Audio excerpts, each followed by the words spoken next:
tout le monde, contente de vous retrouver aujourd'hui. Aujourd'hui on filme quoi? Je ne sais pas, attendez un instant. J'ai deux vidéos que je tourne. Ah oui voilà. Hello tout le monde, contente de vous retrouver aujourd'hui dans une vidéo 5 flops de marque top. Ça faisait quelques semaines, non, quelques mois qu'on n'a pas tourné ce type de vidéo. Donc je me suis dit qu'on allait prendre 5 nouvelles marques et qu'on allait faire le tour donc de ces absolus flops que ces marques ont sortis et qui ne m'ont en tout cas pas réussi à moi. Néanmoins, comme toujours dans ce type de vidéo, rappelez-vous que je vous parle de mon expérience et que ceci ne veut pas dire que le produit ne peut pas convenir à d'autres personnes, bien évidemment. Donc c'est parti, je vais vous parler donc de 5 marques et de 5 flops, mais cette fois-ci j'ai suivi vos recommandations suite à la dernière vidéo que j'avais fait de ce type là.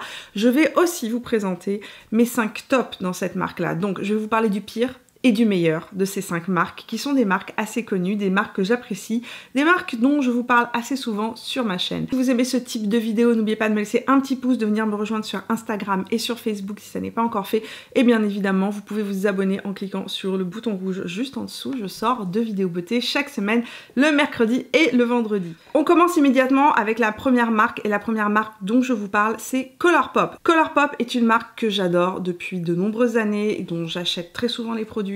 Je trouve que c'est une marque qui offre des produits qui sont originaux, d'excellente qualité, à des prix qui restent tout de même très abordables, et ça même avec les frais d'envoi, sachant que nous au Canada, les frais d'envoi sont calculés avec les frais de douane, donc on n'a pas de mauvaise surprise.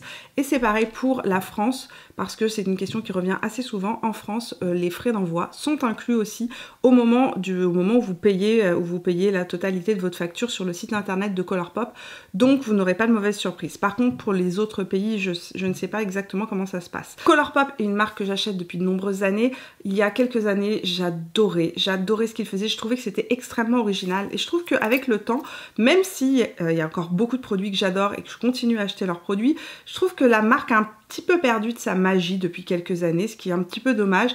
Je trouve qu'ils sortent énormément de produits, énormément de palettes, et à force de sortir des palettes comme ça toutes les 2-3 semaines, en fait, c'est difficile de se renouveler en fait quand on ressort toujours des produits. Au bout d'un moment, ben, le serpent se mord la queue et on ressort le même type de produit. Donc, ceci étant dit, le produit qui m'a le plus déçu chez Colourpop de tout ce que j'ai pu tester, je vous dirais que c'est une catégorie de produits.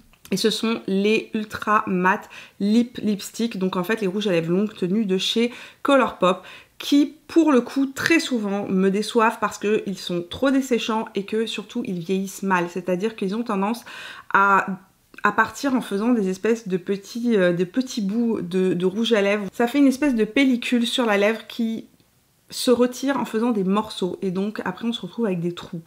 C'est pas tous les ultra mat qui réagissent comme ça, certains sont d'excellente qualité, mais j'ai eu plus souvent des déconvenus avec les ultra mat qu'avec les autres rouges à lèvres et les autres produits de chez Colourpop. J'adorais, vous savez, ils avaient avant les ultra satin lips qui étaient véritablement ma formulation de rouge à lèvres préférée chez Colourpop. Ils l'ont discontinué et je trouve ça tellement dommage parce que c'était sincèrement les meilleurs qu'ils avaient en termes de qualité, en termes de longue tenue, en termes de tenue, de confort et de rendu sur les lèvres. C'était ceux que je préférais. Donc dommage. Mon produit préféré chez Colourpop, hors édition limitée, hors collaboration avec des youtubeurs, parce que très souvent les collaborations que Colourpop fait avec d'autres youtubeurs sont d'excellentes collaborations et ça fait vraiment des belles collections.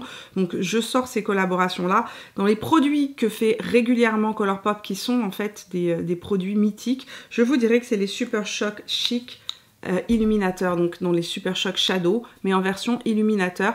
Aujourd'hui c'est ce que je porte sur mes joues. Celui-ci c'est le Smoking Whistles, c'est celui que je porte aujourd'hui sur les joues. Celui-ci est assez intense. J'ai aussi le Lunch Money qui est plus naturel, que j'aime beaucoup porter. Ce sont des illuminateurs avec un fini assez original, dans le sens où on est sur des formules crème, mais des formules crème qui sont ultra fines, et en fait, dès qu'on les applique sur la peau, ça devient avec un fini presque poudré, mais on ne perd pas l'effet crème. C'est-à-dire que ce sont des illuminateurs qui ne vont pas mettre de manière excessive les défauts de la peau en avant. Ce sont des illuminateurs qui restent hydratants, donc qui ne vont pas marquer les ridules, etc. Ça, c'est le Lunch Money qui a un côté plus doré et qui est plus facile à porter au quotidien. En été, celui que je porte tout le temps, c'est Wisp. C'est un de mes préférés, c'est celui que je porte tous les étés, qui ne me quitte pas. Je pense que sincèrement, si je devais garder un seul produit chez Colourpop, ce serait les Super Shock Shadow Chic. La deuxième marque, c'est la marque Fenty, la fameuse marque de Rihanna, qui est une marque qui, dans l'ensemble, me plaît beaucoup. Il y a tout de même beaucoup de produits que j'adore chez Fenty, mais il y a cependant des produits qui ne passent pas. Et je vous dirais que dans les produits qui ne passent pas, il y en a un qui ne me convient absolument pas, et c'est l'anti-cerne de chez Fenty. J'en avais fait une revue à l'époque, vous retrouvez ça dans mes anciennes vidéos. C'est un anti-cerne qui crease énormément sur moi, c'est-à-dire qu'il marque toutes les ridules sur le contour de l'œil, mais plus que ça, en fait, il se déplace, et vraiment, il me faisait j'ai envie de dire, la vallée des larmes, c'est-à-dire, j'avais véritablement des rides qui apparaissait sur mon visage et qui se creusait sur toute ma joue. C'est-à-dire que dès que je parlais, le produit se séparait. Enfin, c'était une catastrophe. J'ai essayé de le porter de différentes manières. Sur moi, il ne fonctionne pas. Il n'y a rien à faire. C'est un produit dont je me suis séparée assez rapidement après son achat. Maintenant, les anti-cernes et les fonds de teint, c'est toujours très individuel à chacun. C'est-à-dire que ça peut dépendre de votre type de peau, de votre pH, de comment réagit en fait le produit sur votre peau. Mais en tout cas, pour moi, c'est un non. Dans la marque Fenty, il y a tout de même plein de produits que j'adore. Entre autres, j'aime beaucoup les petites palettes que je trouve super. Surtout les dernières qu'elle avait sorties, je les trouvais encore plus pigmentées, mieux réussies que les premières batches de palettes qu'elle avait faites. J'aime énormément aussi le fond de teint hydratant qui est un de mes fonds de teint préférés. Si je devais garder un seul produit chez Fenty, ce serait les Easy Drop Blurring Skin Tint, donc le fluide teinté effet flouté qui vient de sortir récemment, qui est mon produit teint préféré chez Fenty. On est sur une couvrance légère à moyenne avec un fini effectivement extrêmement flouté, et ça fait un effet photoshopé à la peau que je trouve absolument sublime, tout en gardant un aspect très réel de la peau. On est sur un fond de teint léger qui tient très bien et qui reste en place tout au long de la journée, donc c'est un produit que j'aime énormément. J'ai le 3 pour l'hiver et le numéro 7 pour l'été. Passons maintenant à la troisième marque, et on va parler d'une marque mythique. Je vais vous parler d'Anastasia Beverly Hills. Chez Anastasia Beverly Hills, il n'y a pas eu énormément de ratés, mais quand il y a eu des ratés, je pense que sur les réseaux sociaux, on en a beaucoup entendu parler. Je pense entre autres à la Subculture palette, qui a été une palette dont beaucoup de gens se sont plaints, palette que je n'ai pas en ma possession, que je n'ai pas testée, donc ce n'est pas ça mon plus gros flop. Cependant, le produit qui m'a le plus déçu chez Anastasia Beverly Hills, c'est une palette, et c'est une palette que dans l'ensemble, les gens ont beaucoup appréciée, sauf moi. La Riviera palette. Le packaging est magnifique. La storytelling est inspirante. Mais j'ai envie de dire que ça s'arrête à là. Les fards mat de cette palette se comportent super mal sur ma peau. Ils sont extrêmement patchy. Les couleurs ne se mélangent pas bien entre elles. Et je vous dirais que surtout les pigments, c'est-à-dire le rose, le violet, qui sont les couleurs en fait qui m'intéressaient et qui m'attiraient le plus dans cette palette, sont des pigments qui sont très difficile à travailler. Et pourtant, j'en ai plein des pigments purs. Hein. J'en ai dans d'autres palettes de Anastasia Beverly Hills, dont je vais vous parler par la suite, qui se travaillent extrêmement bien. Mais ce rose-là et ce violet-là, appliqués en grosse partie, en grosse majorité sur la paupière mobile, sont sur moi des couleurs qui ne fonctionnent pas. J'ai essayé de les travailler avec plusieurs pinceaux. J'ai fait une revue première impression sur cette palette et vous aviez vu à l'époque que ça s'était mal passé. Je l'avais retesté à plusieurs reprises. Les métallisés de la palette se comportent bien, mais franchement, grosse déception pour moi que cette palette. Surtout que à la base, à l'époque, c'était une des premières palettes où il y avait du rose et du violet comme ça intense qui sortait. Et c'est pour ça que je l'avais achetée. Je me disais, ah, elle sort du lot, elle est différente. Je voulais utiliser ces deux couleurs et j'ai pas réussi à utiliser cette palette pour ces deux couleurs-là.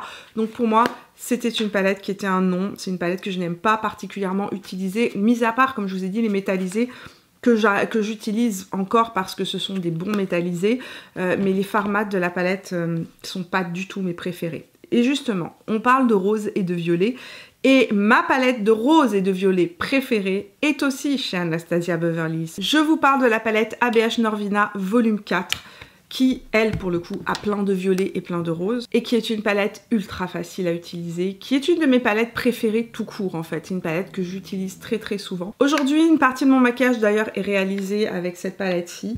C'est une palette que j'aime beaucoup, parce qu'en fait, elle me permet de faire des looks nude, et à chaque fois que je dis ça, il y en a qui sautent au plafond, mais je vous assure que cette palette, si vous la regardez attentivement, vous allez vous rendre compte que si vous retirez les taches de rose, il y a beaucoup de fards en fait, qui sont utilisables facilement au quotidien. On a toutes les harmonies de canneberge, on a des roses aussi qui sont très facilement portables, on a des pêches, on a des quatuors ici de nude. Donc c'est une palette qui est extrêmement versatile. C'est une palette que j'aime énormément utiliser dans mon quotidien et qui pour le coup a des roses qui sont d'excellente qualité. Si vous cherchez une palette avec des roses, des mauves, des violets, etc.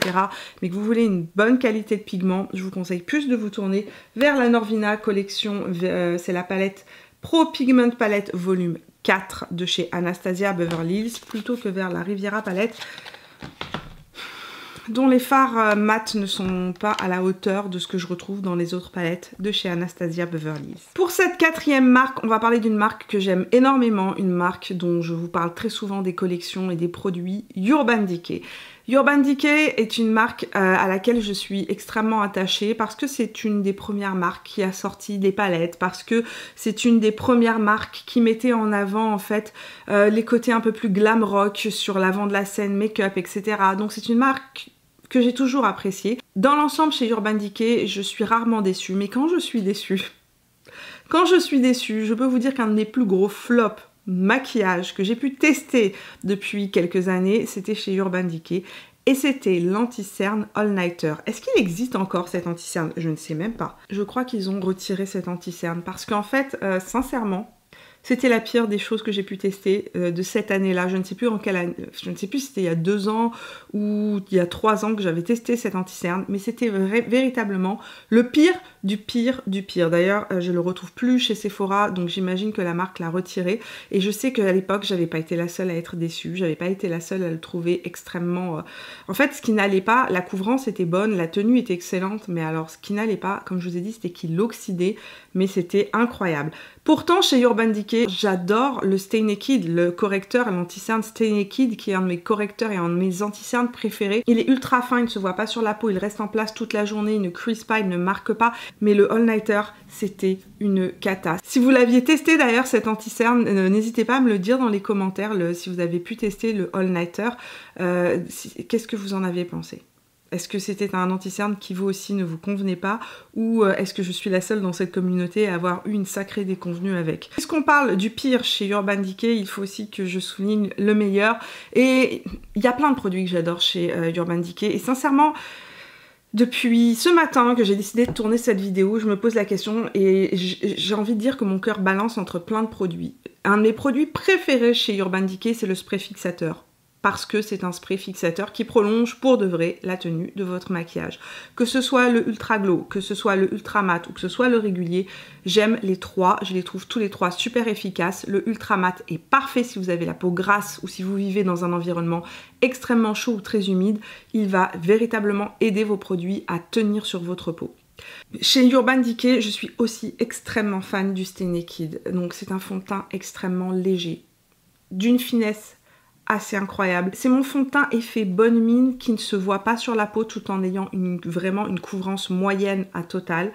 Et c'est un fond de teint qui ne transfère pas, qui reste en place sur moi toute la journée. C'est un de mes fonds de teint préférés. En hiver, je suis 30 NN. En été, je suis 40 NN. Cinquième marque et dernière marque, nous allons parler d'une marque qui est très souvent appréciée et qui pour moi en fait c'est où ça passe ou ça casse. C'est-à-dire que quand j'aime un produit dans cette marque-là, je l'adore et quand je le déteste, généralement ça ne passe pas du tout.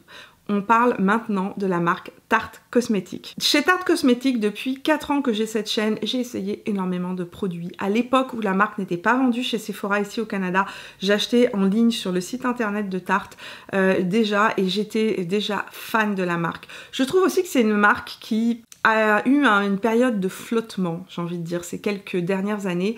Il y a eu un top, elle est montée cette marque et puis tout d'un coup...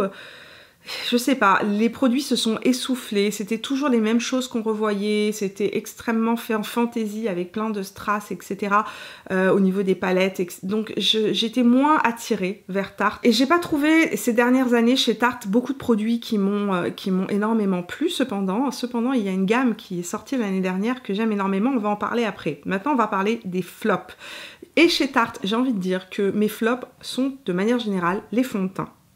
C'est très rare que je trouve chez Tarte un fond de teint qui me convienne. J'ai essayé à peu près tous les fonds de teint qui étaient sortis dans la marque et aucun ne m'a marqué. Voire pire, certains m'ont complètement déçu. Entre autres le Fancealer, qui est un produit que je ne comprends pas. C'est censé être un produit entre un concealer, donc un anti-cerne, et un fond de teint et un correcteur mélangé. Et c'est un produit en fait qui pour moi est une crème teintée extrêmement huileuse et grasse et très glowy, qui ne tient pas bien sur ma peau alors que j'ai les joues super sèches, qui ne corrigent absolument rien. La correction est très légère, hein. On est vraiment pour moi sur une crème teintée et je préfère de loin leur crème teintée originale que ce produit-là qui ne me convient pas. J'en avais fait une revue aussi, je l'avais testé et je vous en avais fait un retour dans les tops et flops au moment de sa sortie et c'est vraiment un produit qui ne me convient pas. Maintenant parlons de mes favoris chez Tarte et j'ai envie de vous dire que chez Tarte il y a un produit que j'aime énormément depuis un an, mais j'ai envie de dire plus que ça, une gamme que j'apprécie énormément depuis un an, c'est cette gamme là, le Breezy Cream Bronzer de chez Tarte qui est sorti l'année dernière, qui est un bronzer que j'ai utilisé tout l'été et que je continue à utiliser et que j'ai ressorti dès que les beaux jours sont revenus. C'est un bronzer crème qui reste en place toute la journée, qui est absolument parfait, mais vraiment parfait. C'est-à-dire qu'il n'a pas un fini mat, donc qui va dessécher la peau, mais il n'est pas non plus lumineux. La couleur pour moi est parfaite. D'ailleurs, la couleur que j'ai, c'est le Seychelles pour information, parce que vous étiez plusieurs à me demander quelle couleur j'utilise. Donc j'utilise la couleur Seychelles. Il est chaud et froid, c'est-à-dire qu'il y a à l'intérieur, effectivement, on retrouve un petit peu de pêche, donc qui fait un aspect bonne mine, un aspect un petit peu bronzer et blush en même temps. Mais à l'intérieur, on retrouve aussi un petit peu de gris qui vient lui donner un aspect un petit peu plus froid et qui permet en fait de faire son contouring. Donc c'est un produit que j'aime énormément utiliser, c'est le bronzer que j'ai utilisé d'ailleurs aujourd'hui. Donc c'est un produit que j'utilise aussi bien pour faire mon contour que pour appliquer sur l'ensemble de ma pommette pour faire un effet plus bronzé. Et c'est un de mes bronzers crème préférés en été. Voilà pour ces 5 marques que j'apprécie et vers lesquelles souvent je teste des produits, j'achète des produits, je vous fais des revues, mais aussi qui parfois me déçoivent. J'espère que cette vidéo vous a plu. N'oubliez pas avant de partir de me laisser un petit pouce. Dites-moi dans les commentaires, parmi les 5 marques que je vous ai citées, quels sont vos flops absolus et quels sont vos tops absolus. J'ai hâte de lire ça, de découvrir votre avis, de voir tout ça dans les commentaires de cette vidéo. En tout cas, j'espère que vous avez passé un agréable moment en ma compagnie. Si c'est le cas, avant de partir, laissez-moi un petit pouce. N'oubliez pas non plus de venir me rejoindre sur Instagram et sur Facebook. Et puis de vous abonner à la chaîne si ça n'est pas encore fait en cliquant sur mon visage là où il apparaîtra. Je vous fais plein de bisous et on se retrouve très prochainement pour de nouvelles aventures. Jusque là, portez-vous bien.